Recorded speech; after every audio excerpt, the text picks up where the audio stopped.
एक बार एक शिष्य ने श्री गुरु महाराज जी से प्रश्न पूछते हुए कहा, गुरु महाराज जी, अंधानुकरण और समर्पण में क्या अंतर है? श्री गुरु महाराज जी ने उत्तर स्वरूप कहा, जब हम बिना परखे, बिना जाने, बिना स्वानुभव के, बिना किसी प्रमाण के किसी बात को ग्रहण कर लेते हैं तो वह अंधानुकरण होता है। साधारण शब्दों में अंधानुकरण को भेड़ चाल भी कहते हैं, क्योंकि भेड़ें भी बिना कुछ सोच विचार किए बस एक दूसरे का अनुसरण करती हैं। यदि अग्रणी भेड़ किसी गड्ढे में गिर जाए तो शेष सारी भेड़ें भी उसी गड्ढे में जा गिरेंगी, इसमें तनिक भी शंका नहीं। अंधानुकरण के शब्दार्थ पर प्रकाश डालती एक रोचक कथा है। एक फ़कीर एक मज़ार पर रहता था। सैकड़ों श्रद्धालुगण उस मज़ार पर आकर अपने भाव सुमन व दान दक्षिणा अर्पित करते थे। उन श्रद्धालु गणों में एक बंजारा भी था। बेचारा बहुत निर्धन था, पर फिर भी नियम से प्रतिदिन मज़ार पर आकर माथा टेकता था। फ़कीर की सेवा करता और फिर अपने काम धंधे पर जाता। उसका कपड़े बेचने का व्यवसाय था। वह कपड़ों की भारी पोटली कंधों पर लिए सुबह से शाम गलियों में फेरा लगाता था। एक दिन फ़कीर को उस पर दया आ गई। उसने अपना गधा उसे दे दिया और अब तो बंजारे की आधी समस्या हल हो गई। वह सारे कपड़े गधे पर लादता और जब थक जाता तो खुद भी गधे पर बैठ जाता। यूं ही कुछ महीने गुजर गए। एक दिन गधे की अकस्मात मृत्यु हो गई। बंजारे को अत्यंत दुख हुआ। उसने उसे दफनाया, उसकी कब्र बनाई और वहीं बैठकर रोने लगा। समीप से गुजर रहे एक व्यक्ति ने जब यह दृश्य देखा तो सोचा, ज़रूर यह किसी संत की मज़ार होगी, तभी यह बंजारा यहाँ बैठकर अपना दुखड़ा रो रहा है।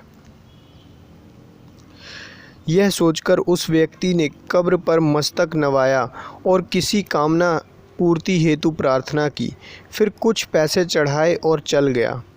संयोगवश कुछ दिनों बाद ही उस व्यक्ति की वह कामना पूर्ण हो गई।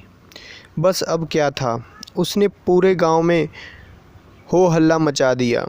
अमुक स्थान पर एक पूर्ण पीर की मज़ार है, वहां जाकर जो अरदास करो वह पूरी हो जाती है, हर मुराद बख्शी जाती है।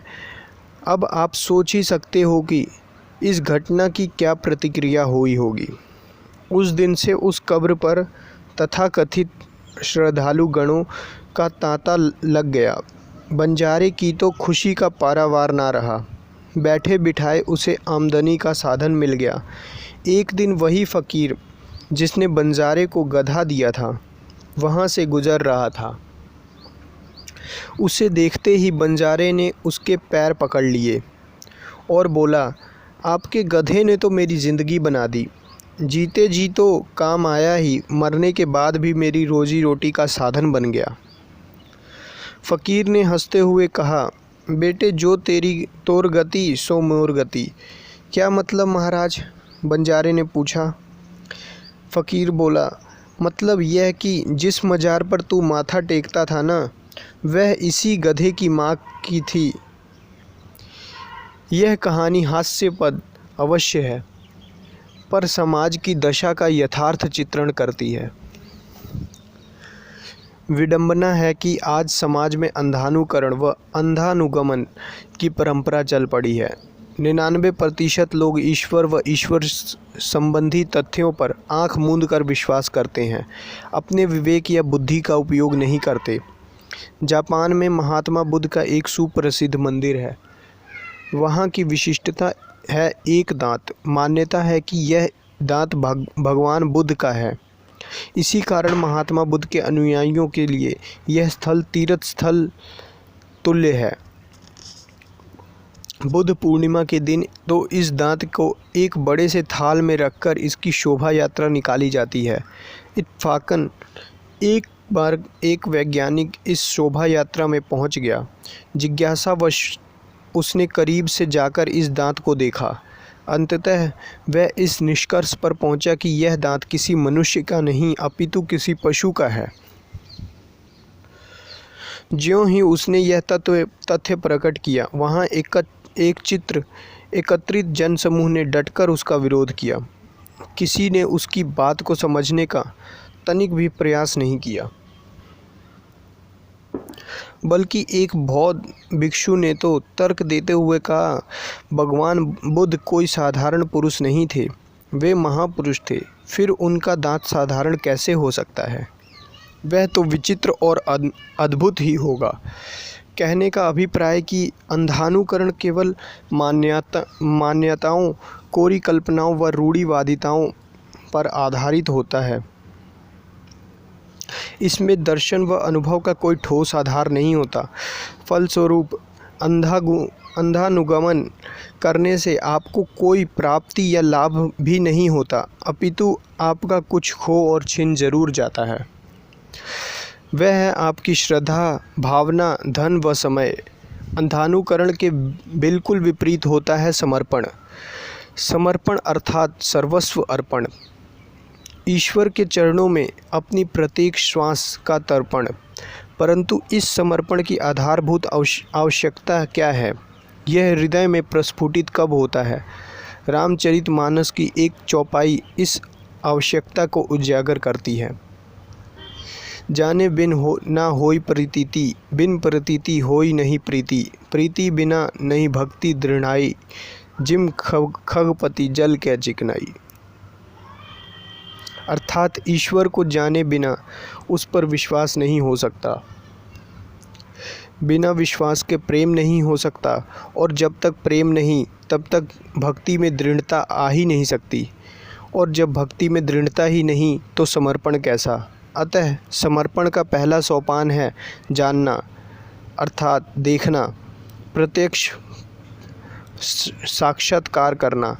गुरु कृपा से ब्रह्म ज्ञान प्राप्त कर एक जिज्ञासु सर्वप्रथम अपने हृदय में ईश्वर के तत्व स्वरूप का साक्षात्कार करता है, प्रभु के दिव्य अलौकिक अनुभवों को प्राप्त करता है।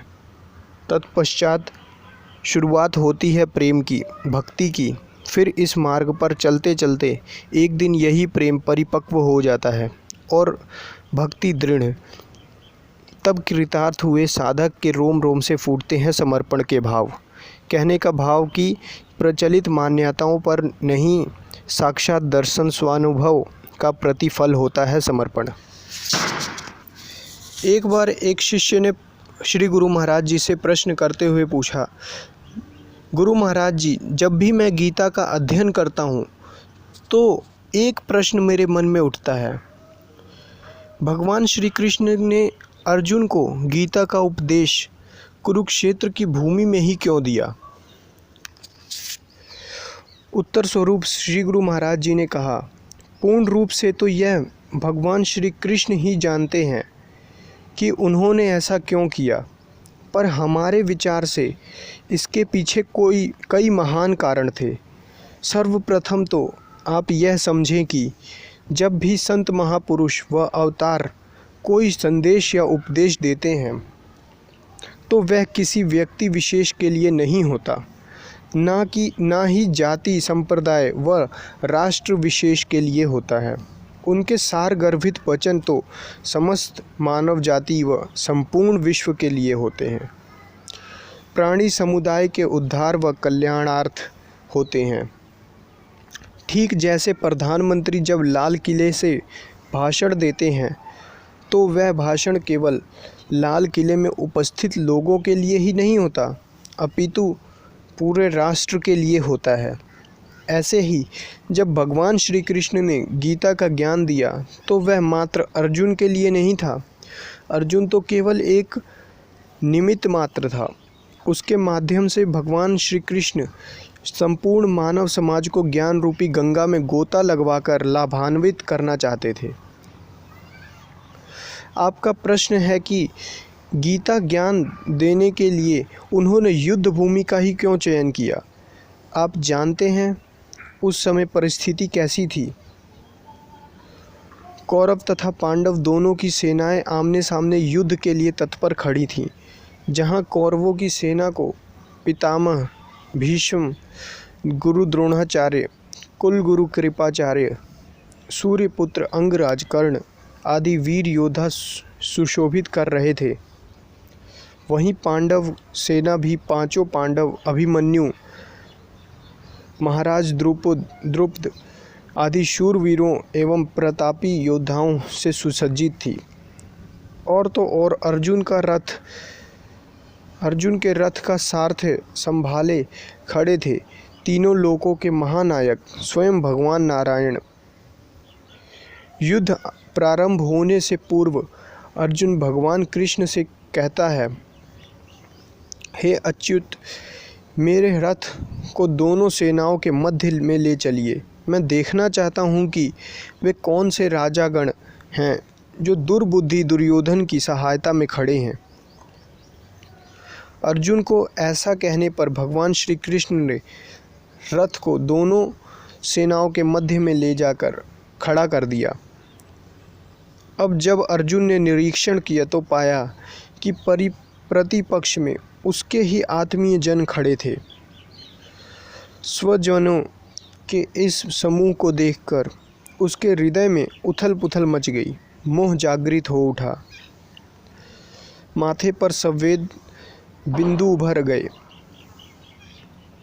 अंग प्रत्यंग शिथिल हो गए, हाथों से गांडीव छूट गया और वह बोल उठा, हे मधुसूदन, मैं किस तरह भीष्म पितामह व द्रोणाचार्य के विरुद्ध लड़ सकूंगा, क्योंकि वे दोनों ही पूजनीय हैं।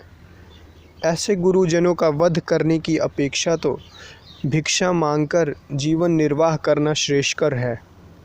मुझे नहीं चाहिए यह विजय, यह सुख, यह राज्य जो अपने ही भाई बंधुओं के शव पर खड़ा हो। इसलिए हे गोविंद, मैं युद्ध नहीं करूँगा। तदोपरांत वह पूरी तरह निराश हताश होकर रथ के पिछले भाग में जा बैठा। श्रेष्ठ धनुर्धर अर्जुन मानो युद्ध करने से पूर्व ही हार का मातम मनाने लगा। अब जब भगवान श्री कृष्ण ने देखा कि युद्ध के इस विकट समय में मोह ने उनके पार्थ की कर्तव्य निष्ठा को ग्रास लिया है, तो उन्हें उसे इस युद्ध भूमि में ही धर्म उपदेश देना पड़ा। ऐसा उपदेश जो था उत्साहवर्धक, पौरुष से भरा, प्रेरणादायक, नीति और धर्म से ओतप्रोत, क्योंकि वे जानते थे कि विषाद और मानसिक रुग्णता की अवस्था में अर्जुन धर्म युद्ध नहीं लड़ सकता। यहाँ ध्यातत्व है कि श्री कृष्ण ने अर्जुन को केवल कोरे उपदेश ही नहीं दिए, बल्कि नीति, धर्म, उत्साह, विवेक के परम स्रोत ईश्वर के साथ भी जोड़ दिया। उसे विज्ञान सहित ज्ञान प्रदान किया। अर्थात अर्जुन, तुम अनसूय के लिए मैं इस गुह्यतम ज्ञान को विज्ञान के सहित कहूँगा, जिसको जानकर तुम अशुभ संसार बंधन से मुक्त हो जाओगे। और हुआ भी यही। जैसे ही अर्जुन के भीतर यह ज्ञान प्रकट हुआ,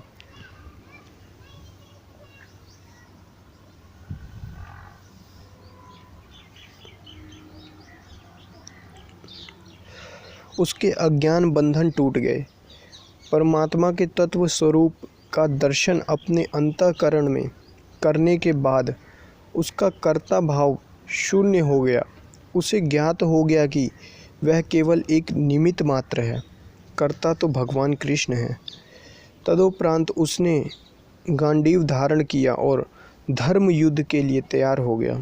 अतः इस तरह युद्ध स्थल में हतोत्साहित हुए अर्जुन को युद्ध स्थल में ही ज्ञान देकर श्री कृष्ण ने उसके कर्तव्य हेतु खड़ा कर दिया। युद्ध स्थल में ज्ञान देने का एक दूसरा महत्वपूर्ण कारण यह भी था। उस समय जनसाधारण की यह सोच बन चुकी थी कि यदि किसी को परमात्मा को प्राप्त करना है तो उसे गुफाओं व जंगलों की राह लेनी पड़ेगी, किसी एकांत स्थान पर घोर तप साधना करनी पड़ेगी। घर गृहस्थी में रहते हुए, संसार के कार्य व्यवहार करते हुए यह संभव नहीं। आज भी अधिकतर लोगों की यही धारणा है। जब हमारे शिष्य अनेक स्थानों पर ज्ञान प्रचार के लिए जाते हैं तो कई व्यक्ति उनका विरोध करते हुए कहते हैं, यदि आपने सच में परमात्मा का दर्शन कर लिया होता तो आज आप यहाँ हम लोगों के बीच रमण नहीं कर रहे होते, किसी गुफा में ध्यानस्थ होते, प्रभु सिमरन में डूबे होते। अर्जुन को युद्ध भूमि में ज्ञान देकर भगवान श्री कृष्ण ने समाज की इसी मिथ्या धारणा पर कुठाराघात किया। उन्होंने अर्जुन को यह ब्रह्म ज्ञान अर्थात परमात्मा के तत्व स्वरूप का प्रत्यक्ष दर्शन किसी वन प्रदेश में प्रदान नहीं किया, ना ही किसी निर्जन स्थान में स्थित गुफा में, और ना ही नगरों या बस्तियों के कोलाहल से दूर किसी ऋषि आश्रम में, वरन ऐसे स्थान पर प्रदान किया जहाँ दो विरोधी सेनाएं युद्ध के लिए तैयार खड़ी थीं। चारों ओर कोलाहल ही कोलाहल था, कहीं घोड़ों की हिनहिनाहट, कहीं हाथियों की चिंगाड़ें, तो कहीं ढोल मृदंग इत्यादि का शोरगुल। ऐसे वातावरण में भगवान कृष्ण का अर्जुन को आत्मा का उपदेश देना कटाक्ष था उन लोगों पर जिन्होंने ज्ञान प्राप्ति के लिए सीमाओं का निराधारण कर रखा था। भगवान कृष्ण ने उन सीमाओं का अतिक्रमण कर यह सिद्ध कर दिखाया कि एक जिज्ञासु को परमात्मा प्रति प्राप्ति कहीं भी कैसे भी वातावरण में हो सकती है। आवश्यकता है तो बस एक पूर्ण गुरु के सानिध्य को प्राप्त करने की। अर्जुन को ब्रह्म ज्ञान प्रदान करने के उपरांत भगवान कृष्ण ने उसे संबोधित करते हुए कहा, हे अर्जुन, तू हर काल में निरंतर मेरा सुमिरन कर और युद्ध भी कर। ध्यातव्य है कि भगवान कृष्ण ने अर्जुन को यह निर्देश नहीं दिया कि हे अर्जुन, परमात्मा दर्शन के बाद अब उसमें एकाकार होने के लिए तू किसी कंदरा में ध्यानस्थ हो, अपितु उन्होंने उसे युद्ध और सुमिरन दोनों को समन्वित रूप में करने का दिव्य उपदेश दिया। इसी के साथ उसके माध्यम से संपूर्ण मानव जाति को भी संदेश दिया कि हर काल में कर्म करते हुए प्रभु सुमिरन करो। हर काल में अर्थात 24 घंटों 8 पहर उठते बैठते चलते फिरते खाते सोते यानी हर क्रिया को करते हुए। इसी प्रकार श्री गुरु नानक देव जी ने भी कहा, उठत बैठत सोवत नाम, कहो नानक चन के सदकाम। और चूँकि ब्रह्म ज्ञान द्वारा जागृत यह दिव्य नाम ना जिह्वा पर जपा जाता है, ना लिखकर और ना ही माला द्वारा, अपितु यह सूक्ष्म स्पंदन के रूप में हमारी श्वासों में समाया हुआ है। इसलिए इसका पल प्रतिपल सुमिरन करना बिल्कुल संभव है। सारतः अर्जुन को युद्ध क्षेत्र में ज्ञान देने के पीछे कई महान उद्देश्य निहित थे। एक अन्य शिष्य ने श्री गुरु महाराज जी से प्रश्न पूछते हुए कहा, गुरुवर, रावण ने जीवन पर्यंत असुरी वृत्ति के वशीभूत होकर कर्म किए, साधु संतों को कष्ट दिया, माँ जानकी का हरण किया, पर कहा जाता है कि प्रभु श्री राम के हाथों मृत्यु होने के कारण वह मुक्ति को प्राप्त हुआ। क्या यह बात सच है? उत्तर स्वरूप गुरुदेव ने कहा, कदाचित नहीं। आप शास्त्र ग्रंथों का ध्यानपूर्वक अध्ययन करें, तब आपको ज्ञात होगा कि रावण का पुनर्जन्म हुआ था। एक नहीं अनेक ग्रंथों में आपको इस बात का वर्णन मिलेगा कि रावण का अगला जन्म शिशुपाल के रूप में हुआ था। यदि रावण मुक्त हो गया होता तो फिर उसका दोबारा जन्म क्यों होता? श्री गुरु नानक देव जी भी इस सत्य घटना को स्पष्ट वाणी में कहते हैं, लंका लूटी शीश समेत, गर्भ गया बिन सतगुरु हेत। अर्थात रावण को दोबारा गर्भाग्नि सहने को विवश होना पड़ा क्योंकि उसके पास कोई सद्गुरु नहीं था। माना कि रावण प्रकांड विद्वान था, उसने शास्त्रों और वेदों का अध्ययन किया हुआ था। वह भगवान शिव का बहुत बड़ा भक्त भी था। उसने मंत्र बल से तपस्या के द्वारा भगवान शिव को प्रसन्न कर अनेक वरदान प्राप्त कर लिए थे,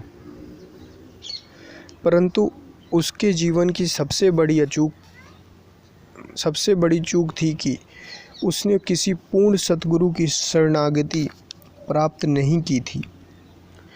यही कारण है कि वह विद्वान होते हुए भी अज्ञानी रहा, दिशाहीन जीवन व्यतीत किया उसने। यदि उसके जीवन में कोई पूर्ण गुरु का पदार्पण हुआ होता और उसने उनसे ज्ञान दीक्षा की प्राप्ति की होती तो उसका मन निरंकुश न होता, उसे अपनी कामनाओं वासनाओं पर अंकुश लगाना भली प्रकार आता होता। गुरुदेव उसके जीवन को पल प्रतिपल सही दिशा देते, उसके कल्याण के मार्ग पर अग्रसर करते। वह केवल शास्त्रज्ञ व विद्वान न रहकर अनुभवी ज्ञानी बन पाता। इसलिए श्री गुरु नानक देव जी ने लिखा, गर्भ गया बिन सतगुरु हेत। अतः 84 के चक्कर से छूटने का, भव सागर पार करने का, गर्भाग्नि से बचने का, मुक्ति का मात्र एक उपाय है, सद्गुरु से ज्ञान दीक्षा लेकर उनकी आज्ञा में जीवन यापन करना।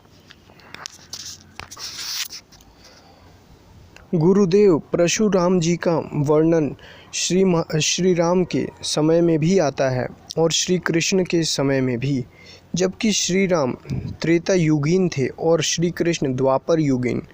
फिर परशुराम जी दोनों ही युगों में हों, ऐसा कैसे संभव है? श्री गुरु देव जी ने उत्तर स्वरूप कहा, परशुराम जी दोनों ही युगों में थे, त्रेता में भी और द्वापर में भी, पर ये दोनों समय के परशुराम एक नहीं थे, अलग अलग थे।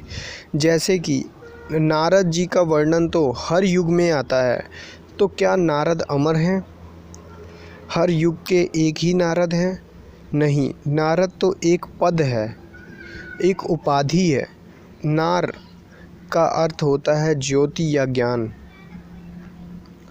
अतः नारद का अर्थ हुआ वह व्यक्ति जो उस ज्योति या ज्ञान को प्रदान करने वाला हो। ठीक ऐसे ही शंकराचार्य भी एक पद बन चुका है। जबकि जब आदि गुरु शंकराचार्य जी आए तो उन्होंने देश के कोने कोने में अपने शिष्यों को भेजकर सत्य का प्रचार किया।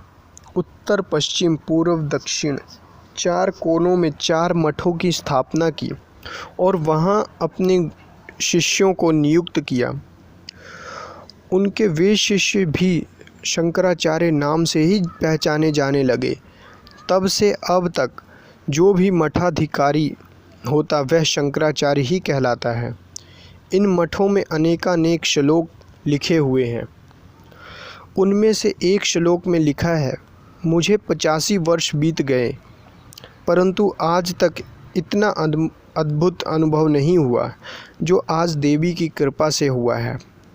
अब लोग यह श्लोक पढ़ते हैं और सोचते हैं कि यह स्वयं आदि गुरु शंकराचार्य जी द्वारा रचित है। यहाँ तक कि कई विद्वान भी ऐसा ही मानते हैं, परंतु विचारणीय है कि आदि गुरु शंकराचार्य जी तो मात्र 32 वर्ष की आयु में देह का त्याग कर गए थे। फिर उनके द्वारा यह श्लोक कैसे लिखा जा सकता है। अतः यह श्लोक मठाध्यक्ष बने किसी अन्य शंकराचार्य द्वारा ही लिखा गया होगा।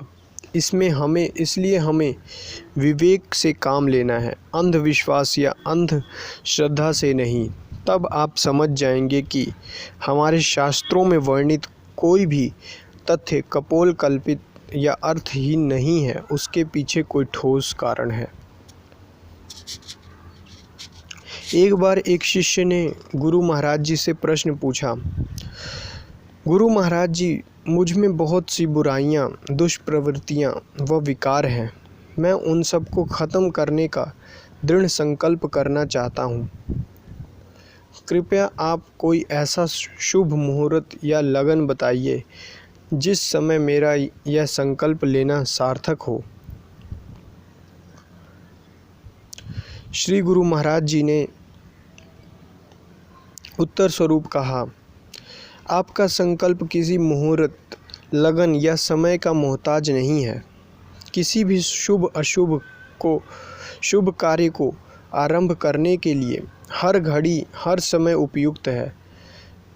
तभी तो कबीर साहिब ने कहा, लगन मुहूर्त सब झूठ है और बिगाड़े काम, कबीरा शुभ दिन शुभ घड़ी, याद पड़े जब नाम।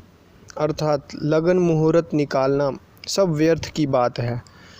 वही बेला, वही घड़ी शुभ है जिस समय आपको प्रभु का नाम स्मरण हो आए। प्रभु सुमिरन करके आरंभ किया गया काम सफलता को प्राप्त करता ही करता है। इसलिए किसी भी सद्कार्य को शुभ समय के इंतज़ार में नहीं टालना चाहिए। यही शिक्षा रावण ने लक्ष्मण को दी थी। बात उस समय की है जब रावण मृत्युशैया पर था। प्रभु श्री राम ने लक्ष्मण को कहा, रावण बहुत बड़ा विद्वान रहा है, जाओ तुम उससे कोई शिक्षा ग्रहण करके आओ। लक्ष्मण प्रभु आज्ञा शिरोधार्य कर रावण के समीप गए और उसके सिरहाने जाकर खड़े हो गए। रावण ने लक्ष्मण को कोई शिक्षा नहीं दी, वह मौन रहा। लक्ष्मण क्रोधित होकर वापस लौटे और बोले, प्रभु आपकी आज्ञा अनुसार मैं रावण के पास गया, पर वह अहंकारी दंभी कुछ बोला ही नहीं। मृत्युशैया पर पड़ा है पर उसकी वृत्ति नहीं बदली। रस्सी जल गई पर बल नहीं गया। प्रभु श्री राम मुस्कुराए और फिर लक्ष्मण से पूछे, अनुज तुम कहाँ जाकर खड़े हुए थे। लक्ष्मण बोले, भैया रावण के सिरहाने। प्रभु राम, यही भूल तुमने की। जब किसी से शिक्षा लेते हैं तो विनम्रतापूर्ण उसके चरणों की तरफ खड़ा होना चाहिए। जाओ एक बार पुनः जाओ, अब की बार रावण को सिरहाने नहीं पैरों की तरफ खड़े होकर शिक्षा की मांग करना। लक्ष्मण पुनः गए और ठीक वैसा ही किया जैसा श्री राम ने कहा था। तब रावण ने लक्ष्मण को एक अत्यंत महत्वपूर्ण सीख दी। उसने कहा, लक्ष्मण मेरे जीवन का यह अनुभव है कि कल का दूसरा नाम काल है। मुझ में इतना सामर्थ्य था, बल था, विद्वता थी कि मैं स्वर्ग तक सीढ़ी लगा सकता था। समुद्र के खारे जल तक को मीठा कर सकने की ताकत थी मुझ में, परंतु मैं हर कार्य को कल पर टालता रहा, समय का सदुपयोग नहीं किया। अतः अपने अंतिम क्षणों में मैं तुम्हें एकमात्र यही शिक्षा देना चाहता हूँ कि तुम कभी किसी शुभ कार्य को कल पर मत टालना, वरना कल काल बनकर आ जाएगा और तुम्हारा वह कार्य क्रियान्वित हुए बिना रह जाएगा। कहने का भाव कि आपको किसी भी सद्कार्य के लिए शुभ मुहूर्त की आवश्यकता नहीं है। आप किसी भी समय संकल्प धारण कर उसका श्री गणेश कर सकते हैं। परंतु यहाँ एक बात और ध्यान देने योग्य है। आपने कहा कि आप अपने विकारों व दुर्भावनाओं को समाप्त करने का दृढ़ संकल्प करना चाहते हैं, परंतु क्या संकल्प मात्र से आचरण में सुधार संभव है? क्या दृढ़ इरादा करके ही आप अपनी दुष्प्रवृत्तियों से मुक्ति पा सकते हैं? एक बार मुल्ला नसीरुद्दीन ने भी दृढ़ संकल्प लिया कि वह कभी मदिरा नहीं पिएगा, मदिरा को हाथ तक नहीं लगाएगा। उसकी पत्नी बहुत प्रसन्न हो गई। मुल्ला अगले दिन सुबह सुबह काम पर निकला। उसकी पत्नी ने उसे उसका संकल्प याद कराया। मुल्ला ने बड़े गर्व से कहा, हाँ हाँ, मुझे अच्छी तरह याद है, तुम चिंता मत करो। दिन भर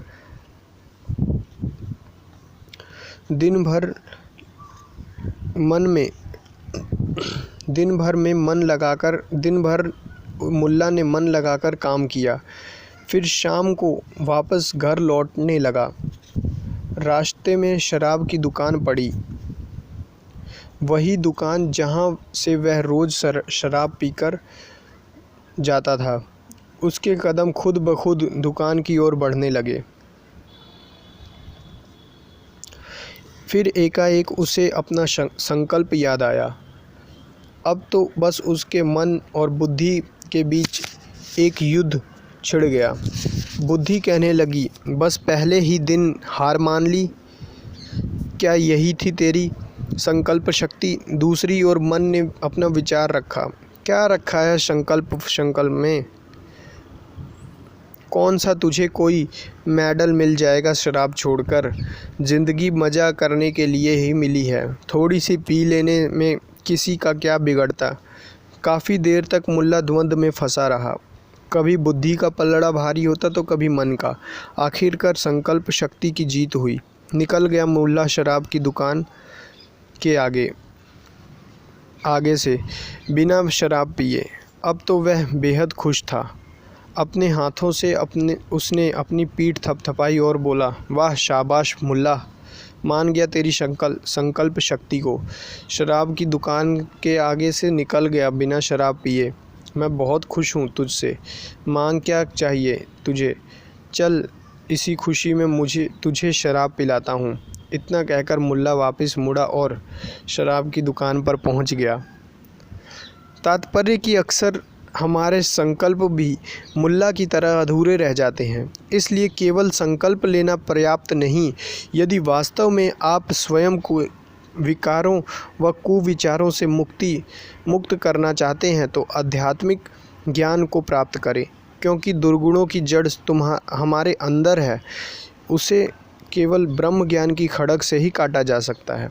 तभी श्री कृष्ण ने कहा, तुम कितने ही बड़े पापी क्यों ना हो, यह ज्ञान ही नौका बनकर तुम्हें तुम्हारे पाप सागर से पार ले जा सकता है। आप भी अपने विकारों दुर्विचारों से मुक्ति चाहते हैं तो इसके लिए अत्यंत आवश्यक है कि आप एक तत्वज्ञानी सद्गुरु की शरणागत होकर ब्रह्म ज्ञान को प्राप्त